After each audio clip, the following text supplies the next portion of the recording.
Hello St. Albans, and welcome to this last video of our online Lent Bible study. It has been such a great time with all of you. For today, we have the stories of two heroic women in the Bible. The story of Susanna and the story of Judith.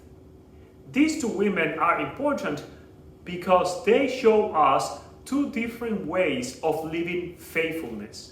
Two different ways of living faithfulness. And they are not only important because of the stories they tell, but also because of the way the story is told in the text. So these are two books or two sections in the case of Susanna that have a very interesting literary composition that make these two books very attractive and very interesting for our reading. And of course, the big message behind the two of them are two wholesome examples of living faithfulness. They are opposite, if you wish, and we'll know more about that, but they are equally important. They are both written in Greek. Both texts are written in Greek and are part of our Apocrypha section of the Bible. So let's jump into it. Today's first story is the story of faithful Susanna. The story of Susanna is one of the additions to the book of Daniel that we started studying last week. You might remember that we had talked that some additions had been introduced into the book of Daniel afterwards to make a commentary into the book of Daniel, to add some examples or images on how to live faithfully or in righteousness before God.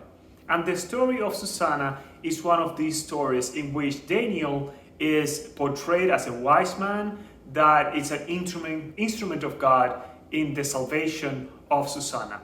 Let's listen to the story, but pay attention because you might be interested in knowing that the story of Susanna is one of the first detective stories that we have recorded in history.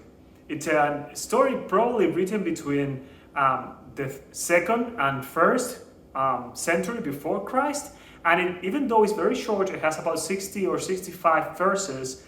It has all the elements of a detective story. So if you like Agatha Christie, pay attention to the story of Susanna. The story is fairly simple.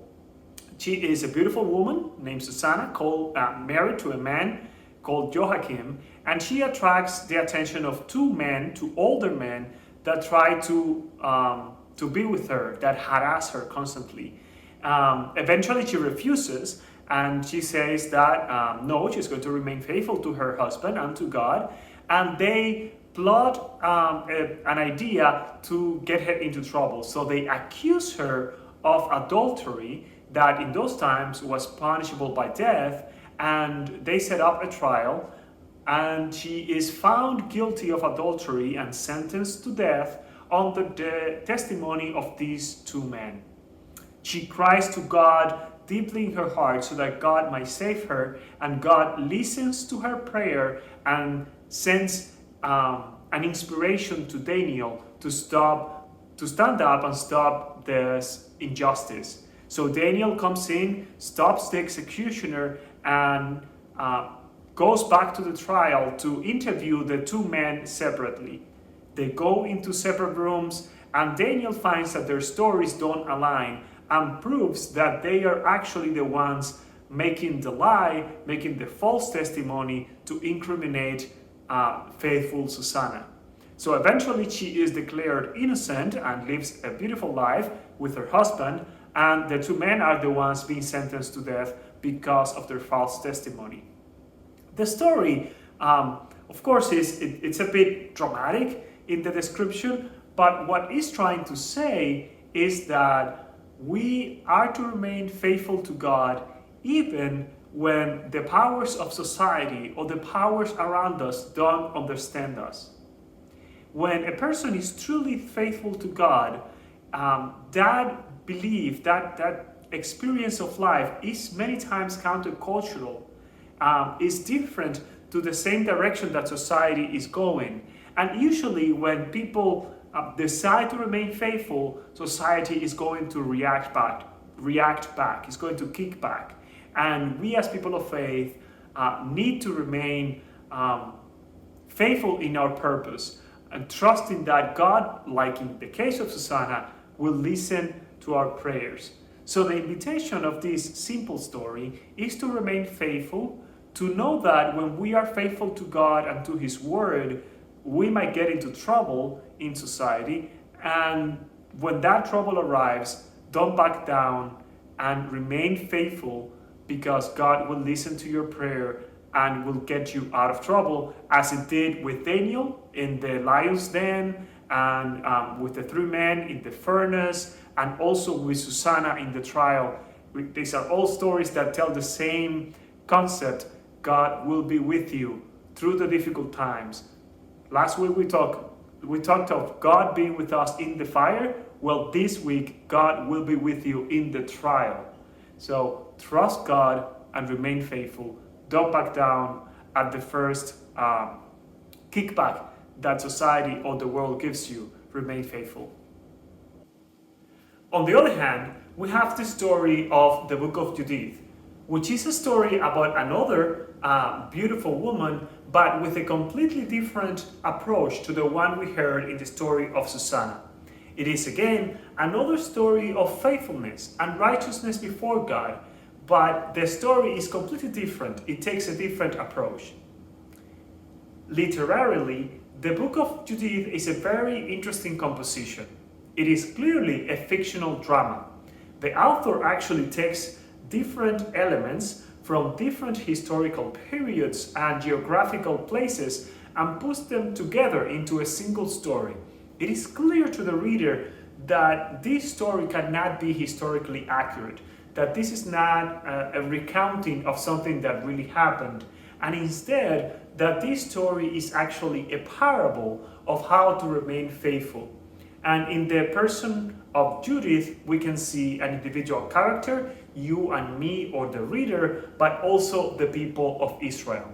So it's a very interesting and beautiful literary composition. It has 16 chapters across the text, and it's composed in a way that hinges around a single event, around a single person, and that is Judith. So on the first 8 chapters, we have the story of how this Assyrian king, Nebuchadnezzar, is taking the place of God. When we read his statements, we see that he believes he is God. He is saying things that in Scripture are only said by God. And he is trying to conquer all the cities and gets to the city where Judith is living. And is trying to cut them off from all resources so that they surrender and give the city up to them, and then he destroys the cities. He has been doing this with all the cities. And the city where Judith lives, the city of Betushta, is again very afraid of the king, and decides that they're going to wait 5 more days, and if God doesn't act, then they will give up. They are waiting and waiting and waiting for God to act, and they are about to give up. In the middle of calamity, in the middle of the trial, they are about to give up because they see that God is not acting. And then we have Judith. And Judith says, no, we are going to do something about it. So she is, again, we know already, a beautiful woman, and she masquerades herself, goes into the Assyrian encampment and asks to see the general of their forces, and then uses her beauty to attract him, and he invites her into his tent with the intention of being with her. But she is smarter, and she gets him drunk. When he is drunk, she cuts his head off, and goes away with the head, and comes back to the city, and with the general beheaded, the Assyrian forces are afraid and leave. So of course this is a very picturesque story, of somebody cutting other people's head and walking away. There's even a little bit of humor, because when she is going back to the city from the Assyrian encampment, She sees the soldiers and she even makes a joke and is smiling. So there is a lot of literary elements into the story. But what the text is trying to tell the reader is that sometimes faithfulness looks not like waiting for God to act, but in doing us something. Sometimes faithfulness is not let me trust in God and wait for things to happen, and instead it is, oh, I am going to take action and do something. So the story of Judith, put right next to the story of Susanna, gives us a beautiful balance of what faithfulness and righteousness before God looks like. As we heard in the story of Susanna, righteousness and faithfulness looks like waiting for the Lord to do something. And in the story of Judith, instead, righteousness and faithfulness looks like doing something. So it is a beautiful balance of two different ways that are equally important in considering faithfulness and righteousness before God. And so we come to the end of this online Lenten Bible study. We have come to the end of this journey through the books of the Apocrypha, in which we have seen the growth and development of the faith of the people of Israel from the last of the prophets up to the coming of the Messiah. Indeed, we have seen how this idea of the coming of a Messiah was growing in the people of Israel and how they had different perspectives of what that Messiah would look like. We have also seen how their theological development also included ideas about the resurrection of the dead and prayer to the dead and for the dead and angels and archangels and talking about God in feminine and in philosophical terms and as truth and source of all being. But above all, we have been invited to remain faithful. Through different characters and stories throughout these books, we have been constantly invited and re-invited to remain faithful to God and to live life of righteousness before God. Like this Lenten journey that is in itself an examination of our faithfulness to God, we have been invited through the many characters that we have learned and seen and read to live also lives of faithfulness to God. And so we come to these last two stories that we are studying today, to the story of Susanna and the story of Judith. And they are two examples in the spectrum of the life of discipleship, of the life of a person of faith. Because you see, sometimes you will be called to be Susanna. Sometimes when you have used all your resources, everything that you have available, you can only trust and wait in the Lord that He will be with you in the middle of the trial. And sometimes, instead, you will be called to action. You will be called to put down your life for the sake of others, to risk everything you have, to risk your welfare and your comfort for the welfare and comfort of others, as Judith was called to. And in this spectrum hangs the entire life of discipleship. Sometimes you will be called to do one, sometimes you'll be called to do other, and sometimes to remain faithful in both. As we walk into Holy Week and we continue to meditate in the last and most important events of the lives of Jesus, let us also contemplate how Jesus embodies both Susanna and Judith. Jesus did everything He could and risked His life for the sake of others. But He also remained faithful to God in the middle of trial that He exemplified on the cross. And in remaining faithful in the cross, He also gave His life for the life and well-being of others. So in the life of Jesus, we see this marriage of the two sides of the spectrum of discipleship, because of course He is the embodiment of the person of faith.